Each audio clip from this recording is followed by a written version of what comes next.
What's-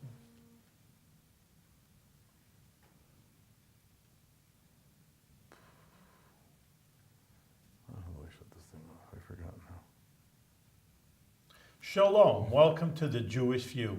My name is Rabbi Nachman Simon Chabados of Delmer, together with my co-host Mark Ronich of Statewide News Service and jbiztechvalley.com. And, Rabbi, we always like to have elected officials on the program, and we have one of the hardest working elected officials on our program today, the Albany County Comptroller, Michael Connors. So, From your lips to God's ear. okay, Thank you well, very welcome much. to the program. It's really a delight to appreciate be it. here with you and Rabbi. I Well, wanted, hopefully you take care of our money over here, well over Oh. here. Well, we certainly can tell you where it's going. Yeah. but one of the things that, you've been a hawk on, very much so, it has been Medicaid expenses. Yes. How has that been, I mean, have you recouped the money that's of the fraud, waste, and abuse, and No. are we doing better No, at it? No, we're not. I think that you have to go back to 1995 when then Governor dissembled the state employees who were doing the work on fraud, waste, and abuse. They outsourced it or privatized it, and that was supposed to save us a lot of money. The Comptroller is the chief fiscal officer in 8 counties in New York State. I'm one of them. And the other 54 counties is the treasurer. We aren't allowed to look at a Medicaid claim. So we can't audit a Medicaid bill at all Why not allowed to? because the state law doesn't allow it. So Because of the privacy of the medicine? no, you it's mean, not or the privacy. I like think it's the HIPAA? culture. It's the culture of it's again a culture of big government that enables people, which I think has been very destructive in the last 40 years, that we pay for services that are delivered. We won't pay for prevention usually. We'll just pay services over and over again. There have been numerous studies that have proven that anywhere from 3 to a high number of 10% of the claims are subject to either fraud, waste, or abuse. Really, it's a lot. And when you're looking at a $65 billion program statewide, it's a huge program. Then the program exploded with the ACA, the Obamacare Act, the Affordable Care Act that passed. So now you've had literally millions of people who are eligible for coverage have applied for the coverage, and you've had more of the business world start to reduce coverage, limit the hours, go to part-time work, eliminate let the health care. county Let pick the it up. counties and actually the taxpayers pick it up. Rabbi, the way I like to look at this is that they say the dollar on Medicaid, 50 cents comes from the federal government, 25 cents comes from the state government, 25 cents comes from the county government. Right. The way I prefer to look at this is that 50 cents comes out of Rabbi's back pockets, 25% is from the left front pocket, the other 25% from the right front pocket. So all this money from federal programs is just New York State money coming back. We have a deficit of trade with the federal government. We send $20 billion, You're talking New York New York State. State, $20 billion more that we send to them than comes back. So 100% of this money on Medicaid spending is local taxpayers' money. So we're concerned about that. My real problem with Medicaid, though, is not just the fraud, waste, and abuse issue. When you look at the success of how we treat the poor, how healthy the poor are in New York State, on any kind of listing, we're in the low 42. Why is it if we spend so Well, much money, how do you? I think that there's not enough Doesn't it- accountability, Rabbi. I think that, people will do a better job on the work you inspect than they do on the work you expect. And there just isn't enough transparency into looking at how the payments go. We've got a huge problem with diseases that could be treated, that could really help us. When you think about all the related illnesses that come out of insulin-resistant disease, which 75% of us have the potential for that, you start adding up what we spend on things like diabetes, heart disease, asthma. There's lots of things we should be spending more money on prevention And to get overweight. a healthier outcome. Yeah. What bothers me is, yes, we're 2.5 times more expensive than the state of California and Texas combined, but that our poor are not as healthy as the poor in other states. I think that's a real crime. And on a TV program over the weekend, I was watching, they said that Mount Sinai, I guess it was the hospital, said that they were not going to prescribe a certain medicine because it was too expensive. And when they told that, when they ran it up the chain, flagpole and all that, and they told the pharmaceutical company that they're not going to be recommending this particular drug, the pharmaceutical company cut it in half, cut the price in half. Do you have time for a story about this? We got a half hour. Robert, there's a doctor by the name of Adler who used to practice medicine here, and he worked as a researcher in pediatric cancer and pediatric diseases. Brilliant man. We brought him to county DSS, state DSS, State Department of Health, got nowhere. He's running this program now in Arizona. He called me up one day and said, I have a $2 medical device that could save your county $1 million in a year. So what are you talking about? He said, would you see me? I said, come, I'll come and get you now. Yeah. So he shows up in the office. I said, what's this device? He takes out a cloth tape measure and drops the cloth tape measure. And he tells me a story about if you get people to lose 2 inches on their waist, what it can save the county. Enormous. Goes back to a study that he was part of, I want to say in Tennessee, but it might have been Florida. And it was a triple-blind test on fighting type 2 diabetes, adult diabetes, onset 40s and 50s. So the first group, Mark's group, gets placebo. Rabbi's group gets the real stuff, the drug that they're using, and then my group gets 20 minutes a day of exercise, and we have a nutritionist work with us on our diet. At the end of 3 years of the study, Mark's group, it shows a 12% improvement in the onset of type 2 diabetes, the psychosomatic effect that the placebo can usually bring about. The Rabbi's group delays the onset of type 2 diabetes by over 3 years. The price for both of those protocols, using the drug cost involved in that, was about $11,000 each.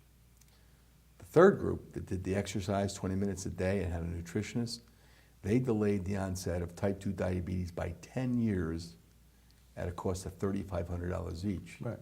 The pharmaceutical company that paid to sponsor the study squashed the study and never let the study be released because they didn't want people to know. I just hope my placebo wasn't sugar pills. You don't want to. We don't, Well, because that would be. Well, it's better than that than aspartame or some of the other additives. There have been some medicines that you were very critical of in years past, because you've been at this for over a decade in terms of the Medicaid. Serostim? Well, actually, That was an AIDS wasting, or the Serostin, one of the problems that happened with Serostin, and it started with, we did an audit by hand with help from the New York City Corporation Counsel's Office. We couldn't get the health department to help us or our own DSS. Right. So we got their grouping payments for this. And there's a lowest price you're supposed to get, annual wholesale price. That was one of the first drugs alphabetically that we tested, because we looked at 3,000 drugs. We did 150 of them. Started out, we did the first 10 drugs, and we were overcharging every single one of them. We did 20 more, then we did 100, then we did 100. It wasn't until the 149th most expensive drug that we sold through the Medicaid in Albany County in 2004 that we find a drug that we were actually charged the average wholesale price that we're entitled to. So we looked at it 4 or 5 more, and we found that on $10.4 million of spending on Medicaid drugs that year, which was roughly 30% of what we spent, that we've been overcharged $2.7 million. So if you subtract $2.7 million from the 10.4, you're at 40% overcharge. Right. So we get the county to be involved in a lawsuit over that. And one of the pharmaceutical companies, we invited all of these companies, the top 40 pharmaceutical companies, to come to a meeting to discuss the results so they could argue with us. Not one came. That was just one of the drugs. So that's one of the drugs. So what happened in the intervening 10 years? I mean, are we still paying, are we still overpaying for these Well, we believe drugs? that the lawsuit has ended that. But again, it's something we'll have to look at. That's why I've pushed for the last 3 years to try and get a piece of legislation passed. And what I'd like to see happen in New York State, and you could help with this, that if the governor and the legislature were to pass legislation that gave county controllers or county treasurers the option to audit Medicaid spending, and I wouldn't ask for any money to set this up, I'd only want my share of the recovery, like the state gets. Right. That if they gave us the option to opt into it, those who wanted to do so, like us in Albany County, and had access to the expertise around to do an audit, could do so. Those who didn't want to, didn't have to. So it wouldn't be an unfair burden for other local governments. It would be something, an opportunity for us to look at this. And when you shine a light on some of these problems, you'll Sunlight's a find great disinfectant. It is, and you Yeah. will find, because you're a member of the media, you know that. The New York Times series for Yeah. 2 years had a tremendously salutary effect on the spending in Medicaid. So But you're, it's back up. So you're not planning another round of audits? I'd like to. It's a matter of getting the information. But you mentioned this goes back to '95 when the Pataki administration took over. Well, that's when they started to outsource it. Right, And we and- got involved in 2002. Right, but they also had OMIG, the Office of Medicaid Inspector General, who was supposedly working, this guy Sheehan, I guess, was supposedly... Sheehan did a great job. Sheehan should have never been fired, in my opinion. Yeah, I think Sheehan was a ferocious intellectual who understood the system and went after pharmaceutical companies and medical providers. And lobbyists made a very strong and compelling case to the governor as to why this guy was being unfair, helping the taxpayer, that he got fired. so where... His successor has been pilloried widely in the media, if you've read Jim Odato's stories or the stories in the New York Times. Who's the current OMIG? Jim Cox. Jim Cox. Yeah. And so there's really no will to recover I think these will payments? is exactly the problem. The culture there is that they're part of the system. I don't think the people at the bottom who do the work would love to see this happen. And So now that there's a leadership- Democratic administration with the Cuomo administration, don't you curry favor and don't you have a way of... follow the money, Yeah. and I think you'll see what happens in the legislature. The problem we face is not enough people run for office, and we have a Congress and a legislature for sale. Everybody knows that, and it's unfortunate. I mean, It let's is. face it, a member of the assembly has got a very difficult time of doing anything unless the leadership accepts the idea. That's right. That's right. That's the way it works. Rank and file members can speak out all they want, and then very little gets Can't even done. get legislation voted on in either house. But you And did, I'm not saying the Republicans are any better. It's the same in the Assembly and the Assembly. I And- mean, it's the incumbocrats. and you did testify before a Senate panel that was looking into... 2004, I believe. So that's 10 years. And Correct. Did that report get filed on a shelf? I mean, That's about it. That's about it. Yeah, the net result of everyone's concerns about Medicaid was a closure commission for closing beds for nursing homes, which resulted in us exporting 6,000 people who are medically frail and elderly in New York State to other states. Like Massachusetts. Well, I Massachusetts got remember. a huge number, yes. Speaking of the nursing home, what's the latest with the Albany County nursing home? There's a gentleman by the name of Larry Slapke who Yes. is currently running it. He's an outside professional, does a great job on this thing. The guy is very knowledgeable, loves the business, loves what he's doing. And as a result of that, we've seen an improvement there that has really been outstanding. The nursing home has done very well in comparison to previous years. And I think that one of the proofs, objective proofs that we can afford to run the nursing home is the state comptroller's fiscal stress monitoring of all local governments. And Albany County actually moved up a notch during 2013 while we had the nursing home. And since Mr. Slatke's been there, because of the work of the legislature, Mr. Slatke and the county executive being willing to let them go along a little while, there's been better results there. So is it improving in terms Yes. of the deficit financially? Yes, I mean? much better. But Tell we me were told how. that there should be even a profit. There's potential for even a profit for Albany. Well, and I That's think pushing that's it too much? hyperbole, I think. Really? I mean, the way I look at this, spending $5 or $6 million to support the nursing home does not bother me in a county government budget of $570 million. Because, Rabbi, we spent $38 million to subsidize the jail, and no one says a word about that. So, in my viewpoint, when you start to look at what the priorities are of government's obligation, I think the medically frail and elderly should be as highly valued as children, and it should be protected. I think when you send someone who a loved one in their 70s or 80s to another county or to another state, Right. it's unconscionable. So- Two bad things happen when we send people out of state or out of county. We still pay our 10% share of that bill. Right. And if they're out of state, there's a surcharge for out-of-state residents, and we pay that, our share of that surcharge. So what are the numbers in terms of how You're it's probably improving? looking at about $7 million, $7 to $8 million this year, maybe That- even a little less, that'll be the that's- subsidy. that's That's the down from 12, Right. down from 20 under Mr. Breslin. Right, so now it's down to Yeah, and it's a combination of now actually taking people into the nursing home. I mean, one of the examples that people don't realize is that we're licensed for 250 beds.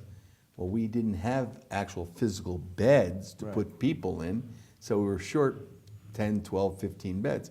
So if you don't have the revenue, you still have the overhead and the expenditures, that's tough. Mr. Slatke is working with the county executive. They're doing over one of the wings. We're going to have some tremendous announcements at the nursing home over the next several months. So I'm very confident that this is an important project. It's an important service we should be involved with. And, you know, I mean, you know, who do we owe more to than the people that built this country? Yeah, I wanted to take a tour of the county nursing home. and- I'd love to take you out there. Would you please? Yeah, sure. Okay, we'll make a date. Yes. Okay, because I wanted to see, you know, like if there's improvements, because one of the explanations that someone gave me once was the fact that there was some frail and elderly who needed to be put in their own room, but the own room, they only had 2-bed rooms, and they needed to put one person where it took up an empty bed, basically, Right. and they couldn't make the most of The model the for space. nursing homes today is to go to a single occupancy room for a number of reasons. And we tried in 2006 or so to get the Eden Park Nursing Home done over on Holland Avenue. Which is now a hotel. Yeah, and by the way, the county executive at that time said, oh, it's a lousy location, it's not good enough, not a good building.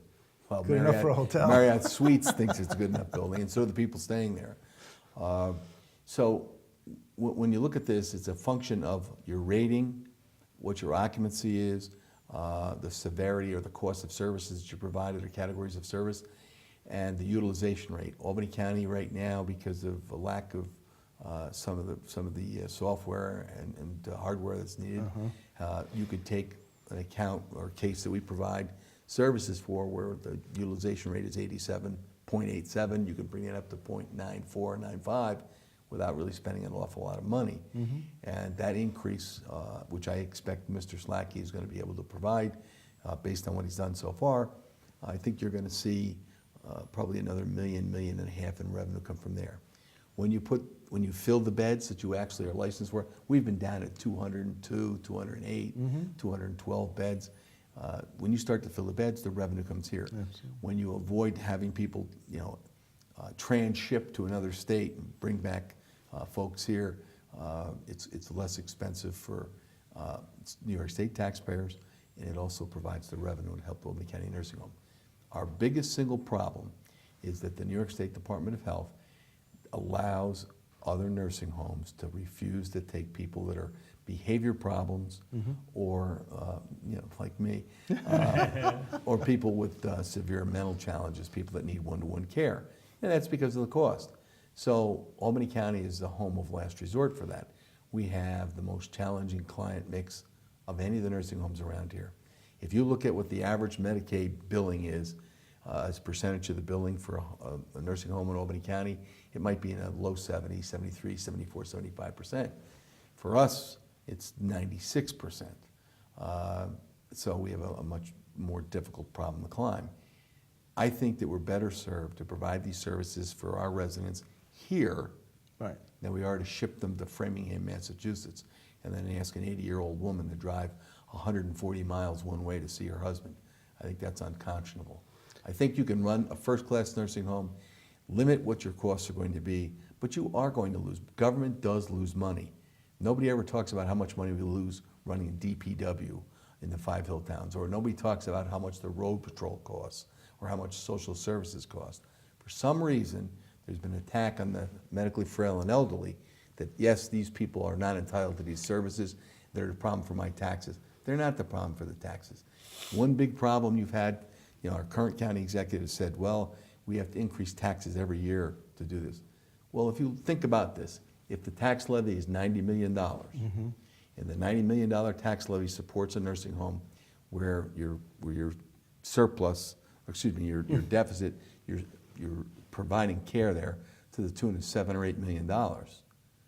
Why do you need to raise it 10% next year? You've already got it built into the base. Right. It's already in the budget. So when we had increased costs for our health insurance, a huge increase in our costs for retirement coverage, that's not the fault of people who are in the nursing home. So let's be honest about it. That's not a problem with the nursing home. That's a problem with the state government and unfunded mandates they force on the counties. Okay, so let me ask you this other question. Not that it shouldn't segue out of nursing homes, but how is your health? Oh, knock on wood. Well, Rabbi, your prayers have helped. And by the way, everybody's prayers out there, I really appreciate. I've been very blessed. Knock on wood, everything is good. So you had non-Hodgkin's? Well, I have non-Hodgkin's lymphoma, stage 3. I had great surgery. If anybody has a neck problem, make sure you call Michael Daly. He's tremendous. But I don't see a scar on you. He did a good job. Yeah, he did a good job. Yeah, Exactly. absolutely. There are a lot of people that wish he'd cut deeper into it. But he did a great job in the surgery, and he was wonderful and very quick. And you go every 3 months. Every 3 months to make sure that everything's the good. levels are good. Okay. Please God, it'll stay that way. Now let me ask. Anybody that's praying, keep it up. I need the prayers. You're how old now? 65 in March. I'll be 66 this coming March, God willing. Are you looking forward to running for re-election? I'm looking forward to it, and please God, I'll be around to be able to do something next But you're year. planning on... Yeah, I'm planning on running, yes. Okay, well, that's good. Now, do you get along with this county executive as opposed to his predecessor, Well, Mike Breslin? I was a mentor for Dan, and I love Dan as a person. We get along well personally, I think. But county executives are loath to have anyone second guess what they do. You could take how close de Blasio and Scott Stringer were before. Scott Stringer, yeah. Stringer before the audit on the milk crisis or some other things. So my job is to do what is right and proper per the rules of the county, and that's not something always the county executive or county legislatures can be happy with. Right, but my question was, are you getting, in other words, you and Mike Breslin had some rough patches. Is it easier? Well, Danny ran on building a new nursing home, and I endorsed and strongly supported Danny. And, he got sold a bill of goods by somebody on his transition team who happened to be from St. Peter's Healthcare Partnership, who has 6 nursing homes, saying we should be out of the nursing home business, and he bought it. So I made it very clear that I disagree with that opinion. Dan has got some great staff. I work with his staff, my staff, and regardless of where we are politically, we always provide whatever service they need. They need to borrow money for a short-term need, we take care of them. So do you feel like you're, I don't mean on the edges, I'm talking about just generally speaking, do you feel more comfortable with this county executive as opposed to his predecessor? Well, I don't really worry about it. So you'd have to ask him how he feels. I will. He'll be on. Good. But I just thought ask him how he is. The way this operates is that our office is a service entity. We provide the services for them. We never hold back anything for anybody. And I call them as I see them. Right. And a lot of times, the county executive's not going to appreciate me calling him out on something that we don't think is proper for the county. But you're happy with him overall? Sure. Yeah, overall you're happy with him. Sure. I think Bishop Fulton Sheen was wonderful about this. Bishop Sheen said this 70 years ago. The good Lord commands us to love our neighbor. Okay, let me ask you. But he never said you had to like them. No. You work. I love my neighbor, but sometimes I don't agree with some of the things my neighbor does. It's okay. We don't always agree with Exactly. everything. So that's why I was just saying generally. Yes. I didn't mean We have to a cordial pick, relationship. I didn't mean to nitpick on certain No. specific. But you are a big supporter, advocate, I guess would be of wounded warriors. Yes. Could you please talk about that a little bit? Well, there's a number of things. I mean, I was very lucky. I drew the number 300 in the lottery in 1969. So I didn't get drafted. I was lucky. We've got 3 million families that carry the load for this country to provide freedom for us and to protect all over the world. And we owe these families our support. I got involved with the Wounded Warrior Project a number of years ago when a guy that from Menands was blown out of his armored vehicle, and the next time he woke up was in Germany, and of course no clothes, nothing with him, not his pack, and he had a knapsack with him with phone cards, music, all kinds of personal goods and things he needed, and those were provided for him by the Wounded Warrior Project. I got involved working with them, and the North American Sons of the American Legion have raised probably $60,000 So for them. are you actively doing whatever you can do? I don't want to necessarily say Well- fundraising. Wait a minute, in terms of the veterans' home, when they're turning the Ann Lee home into the veterans' I home? actually, I brought, Brought show and I tell? don't want to say, the way it worked out is that Jack, That's not money. I was you're saying. Steve Cuomo. Well, actually, I was going to, since you asked me about veterans, I thought I would plug the Veterans Memorial Breakfast in North Albany while you it might asked. not happen. This may not be on the same. Well, okay, well, there it is. Every year, there's, I'm sure. Every year we have a memorial mass, and if Okay. Rabbi, if it's something you go to on November So 2nd, it's we'd love to nothing. have you there. All right. Maybe you can give us grace at the breakfast, but it's at North Albany American Legion Post. All right. And it honors the deceased veterans. All right. The thing So if is, you can't go to that if- because the program might air after Right. November 2nd, you can always put a donation. you can pay a donation, but I would talk to Soldier On. Look at Soldier On. They've Yeah. done a tremendous job. And Wounded Warrior Project, the local group we work with is Project Stride. They are operating in March. They have a ski program, snowboarding, sledding, and they bring 30, 40 families, wounded veterans from this area, from upstate New York, over to Jiminy Peak, and they bring them in for a whole weekend. So that's where we direct our money now. I think that's where you and Dan McCoy are really on the same page because. Well, yeah, Yeah. you know, we agree on probably 95% or 98% of the Right. issues that are out there. It's the transactions that you disagree on, you have to disagree, and you don't have to be disagreeable. But the Soldier On group wanted to take over the nursing home when Mike Breslin was trying to kill it, and Steve Cuomo contacted our office. Steve Cuomo? Steve Cuomo, no, C-O-M-O. Oh, Como, like So, Perry yeah, Como. Yeah, and Steve okay. is a very high-ranking guy at Soldier On. He brought Jack Downing over with him, and we introduced him to Mike Breslin. They didn't get very far. Dan listened, and they're working on that now. I think we're in the process of looking at a CEQA study for the property. We're having the property appraised, so for once we'll have a value of the property so we know what it is, and we can build that value into some kind of long-term lease, and hopefully bring a project over here. The real benefit of this Soldier On project is that housing for homeless veterans has always been, you've got a room and that's it. This project that Soldier On has is run like a co-op.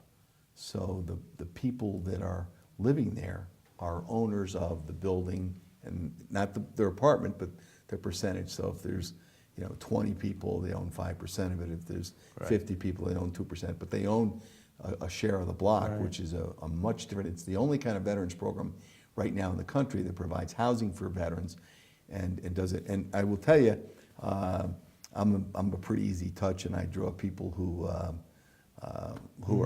out panhandling or on the streets. And I've had 3 occasions in the last month where guys I've talked to who are veterans, and they're down and out, and they're fighting addictions. I've called Jack Downing up, or one of his staff, within an hour and a half in one case, 2 hours in another case, and an hour in the third case. They had somebody there. These folks got a chance to actually have a place to live. Yeah, and own a actually, I piece of know us the block. couch is very fast, we only have a few minutes, but when you say wounded, there should be a footnote here. Someone you think, you see these horrible pictures of people without arms. I mean, obviously they're wounded, Right. they're horrible, but there's like 50% of people coming, the soldiers come out of Iraq and Afghanistan are mentally. Concussive know, brain so, injury. you know. The concussive brain injury ratio is so enormously high. Rabbi, you mentioned a great point, and people have to realize you've got that, and you also have post-traumatic stress. Yeah, so it's not only losing an right. arm, but it, No. and sometimes it's even worse. A guy without an arm knows how to, like you say, move forward. And a people guy are more who's- willing and more helpful, but a guy that loses his sense of peace because of patrolling in Fallujah, no, goes for a sometimes weapon could every be time worse. he sees something move quickly. It's very tough for a veteran, and we owe them. If our politicians are going to send them to all over the world to defend this nation, then if we can afford to send them over there to fight, we should be able to afford to take care of them when they come Yes, home. absolutely. And it's disgraceful the way we treat veterans, And I just, in my opinion. and we're running out of time, we're like a minute, but I want to leave it on a positive note or a friendly note or Well, we've been whatever, positive. to say that you're a member of the Albany Irish Rowing Club? I'm lucky enough to be president of that. President, yes. okay, Yeah. so, and what's this Irish, Curragh, A Curragh? curragh is a small boat that is a 2,000-year-old So technology. you still row this? Oh, yeah. We You raced. still- I was down in 65 Annapolis. years old and you're Yes. still doing this, okay. Yeah, yep. Well, this It's is a good, lot I of got to fun. come down to the You river have to and come see on, you.